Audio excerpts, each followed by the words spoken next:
Halo, perkenalkan nama saya Nika Desmianti, NIM B0712421919. Prodi Sarjana Terapan jurusan Kebidanan Politeknik Kesehatan Indonesia. Tujuan saya membuat video yaitu untuk memenuhi salah satu tugas yaitu etika profesi dan perundangan. Selamat menyaksikan. Baik, di sini saya akan menjelaskan tentang etika profesi dan perundang-undangan. Di sini saya akan membahas 3 topik yang akan dibahas.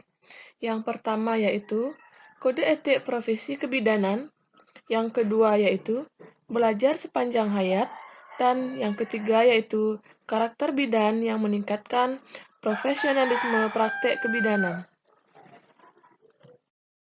Bidan adalah seorang perempuan yang lulus dari pendidikan bidan yang terakreditasi, memenuhi kualifikasi untuk diregister, sertifikasi, dan atau secara sah mendapat lisensi untuk praktek kebidanan yang diakui sebagai seorang profesional yang bertanggung jawab, bermitra dengan perempuan dalam memberikan dukungan, asuhan dan nasihat yang diperlukan selama kehamilan, persalinan, dan nifas, memfasilitasi kelahiran atas tanggung jawab sendiri serta memberikan asuhan kepada bayi baru lahir.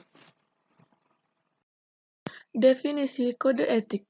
Kode etik adalah sistem norma, nilai dan aturan profesional tertulis yang secara tegas menyatakan apa yang benar dan baik dan tidak benar bagi profesional. Kode etik menyatakan perbuatan apa yang benar atau salah, perbuatan apa yang harus dilakukan dan apa yang harus dihindari. Umumnya, kode etik ditetapkan oleh profesi sendiri dalam suatu kongres. Kode etik harus menjadi self-regulation dari profesi. Agar kode etik berhasil dengan baik, maka pelaksanaannya perlu diawasi dan dikontrol. Tujuan dari kode etik adalah agar profesional memberikan jasa sebaik-baiknya kepada pemakai atau nasabahnya. Adanya kode etik akan melindungi perbuatan yang tidak profesional. Selanjutnya yaitu definisi kode etik bidan. Kode etik profesi bidan merupakan suatu ciri profesi bidan yang bersumber dari nilai-nilai internal dan eksternal suatu disiplin ilmu dan merupakan pernyataan komprehensif profesi bidan yang memberikan tuntunan bagi anggota dalam melaksanakan pengabdian. Profesi bidan juga merupakan suatu pedoman dalam tata cara keselarasan dalam pelaksanaan pelayanan profesional bidan. Kode etik bidan berdasarkan IBI. Kode etik bidan hanya dapat ditetapkan oleh organisasi Profesi Ikatan Bidan Indonesia atau yang disebut dengan IBI. Penetapan harus dalam Kongres IBI. Kode etik profesi bidan akan mempunyai pengaruh dalam menegakkan disiplin di kalangan profesi bidan. Kode etik bidan Indonesia pertama kali disusun pada tahun 1986 dan disahkan dalam Kongres Nasional Ikatan Bidan Indonesia pada tahun 1988 dan petunjuk pelaksanaannya disahkan dalam Rapat Kerja Nasional atau Rakernas IBI tahun 1991. Selanjutnya yaitu Kode Etik Bidan Indonesia terdiri atas 7 bab yang dibedakan atas 7 bagian. Yang pertama yaitu kewajiban bidan terhadap klien dan masyarakat yaitu 6 butir. Yang kedua, kewajiban bidan terhadap tugasnya yaitu 3 butir. Yang ketiga, kewajiban bidan terhadap sejawat dan tenaga kesehatan lainnya yaitu 2 butir. Yang keempat, kewajiban bidan terhadap profesinya yaitu 3 butir. Yang kelima, kewajiban bidan terhadap diri sendiri yaitu ada 2 butir. Yang keenam, kewajiban bidan terhadap pemerintah, nusa bangsa, dan tanah air, yaitu 2 butir. Dan yang terakhir penutup, yaitu ada 1 butir. Baik, selanjutnya saya akan membahas tentang belajar sepanjang hayat. Belajar sepanjang hayat adalah suatu konsep atau suatu ide. Gagasan konsep dalam pokok ini adalah bahwa belajar itu tidak hanya berlangsung di lembaga-lembaga pendidikan formal, seseorang masih dapat memperoleh pengetahuan. Berdasarkan ide tersebut, belajar konsep sepanjang hayat sering pula dikatakan sebagai belajar kesinambungan atau continuing learning. Selanjutnya yaitu implementasi belajar sepanjang hayat pada kebidanan. Pada pendidikan formal, yaitu bekerja sama dengan IBI dan pemerintah seperti mengikuti kegiatan kader desa. Pada pendidikan non-formal, bisa mengikuti seminar dan pelatihan. Berikutnya yaitu karakter bidan untuk meningkatkan profesionalisme praktek kebidanan.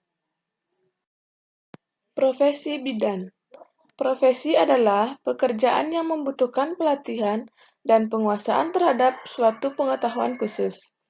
Suatu profesi biasanya memiliki asosiasi profesi, kode etik, serta profesi sertifikasi dan lisensi yang khusus untuk bidang profesi tersebut. Contoh profesi adalah bidang hukum dan bidang kedokteran. Berikutnya yaitu karakteristik profesi. Yang pertama, keterampilan yang berdasarkan pada pengetahuan teoritis. Yang kedua, kode etik. Yang ketiga, pendidikan yang ekstensif. Yang keempat, ujian kompetensi. Yang kelima, pelatihan institusional. Yang keenam, lisensi. Yang ketujuh, otonomi kerja. Yang kedelapan, asosiasi profesional. Yang kesembilan, mengatur diri. Dan yang terakhir, layanan publik dan altruisme. Bidan sebagai suatu profesi. Bidan mempunyai tugas yaitu: yang pertama, keberadaan bidan diakui memiliki organisasi profesi yang bertugas meningkatkan mutu pelayanan kepada masyarakat. Yang kedua, selalu mengedepankan fungsi ibu sebagai pendidik bagi anak-anaknya. Yang ketiga, memiliki kode etik dengan serangkaian pengetahuan ilmiah yang didapat melalui proses pendidikan dan jenjang tertentu. Yang keempat, anggotanya menerima jasa atas pelayanan yang dilakukan dengan tetap memegang teguh kode etik profesi.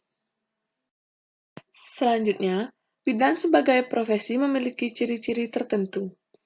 Yang pertama, bidan disiapkan melalui pendidikan formal agar lulusannya dapat melaksanakan pekerjaan yang menjadi tanggung jawabnya secara profesional.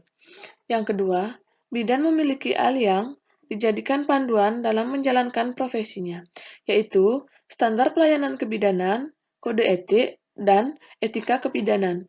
Yang terakhir yaitu ada bidan memiliki kelompok pengetahuan yang jelas dalam menjalankan profesinya. Profesional dapat diartikan memberi pelayanan sesuai dengan ilmu yang dimiliki dan manusiawi secara utuh atau penuh tanpa mementingkan klien, serta menghargai klien sebagaimana menghargai diri sendiri.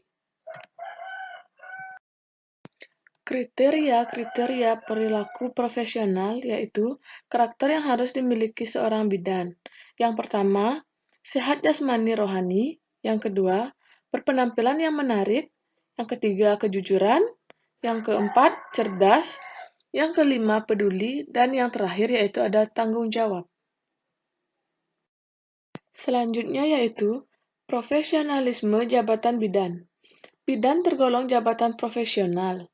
Jabatan dapat ditinjau dari dua aspek, yaitu yang pertama, jabatan struktural ialah jabatan yang secara tegas dan diatur berjenjang dalam suatu organisasi. Yang kedua, jabatan fungsional ialah jabatan yang ditinjau serta dihargai dari aspek fungsinya yang vital dalam kehidupan masyarakat dan negara. Syarat bidan sebagai jabatan profesional. Yang pertama, memberikan pelayanan kepada masyarakat yang bersifat khusus atau spesialis. Yang kedua, mempunyai peran dan fungsinya yang jelas. Yang ketiga, mempunyai kewenangan yang disahkan atau diberikan oleh pemerintah. Yang keempat, memiliki organisasi profesi sebagai wadah. Yang kelima, memiliki kode etik bidan. Yang keenam, memiliki standar pelayanan. Dan yang terakhir, memiliki standar praktik. Baik, yang terakhir yaitu tanggung jawab profesional. Yang pertama yaitu menjaga agar pengetahuannya tetap up-to-date, terus mengembangkan keterampilan dan kemahirannya agar bertambah luas serta mencakup semua aspek peran seorang bidan. Mengenali batas-batas pengetahuan, keterampilannya, pribadiannya, dan tidak berupaya melalui wewenangnya dalam praktek klinik. Menerima tanggung jawab untuk mengembalikan keputusan serta konsekuensi dari keputusan tersebut. Berkomunikasi dengan tim kesehatan lainnya, seperti halnya dokter, perawat, dengan rasa hormat dan martabat. Memelihara kerjasama yang baik dengan staf kesehatan dan rumah sakit, pendukung untuk memastikan sistem rujukan yang optimal. Bekerja sama dengan masyarakat tempat bidan praktik, meningkatkan akses dan mutu asuhan kebidanan. Menjadi bagian dari upaya meningkatkan status wanita, kondisi hidup mereka, dan menghilangkan praktek kultur yang sudah terbukti merugikan kaum wanita. Baik, sekian video dari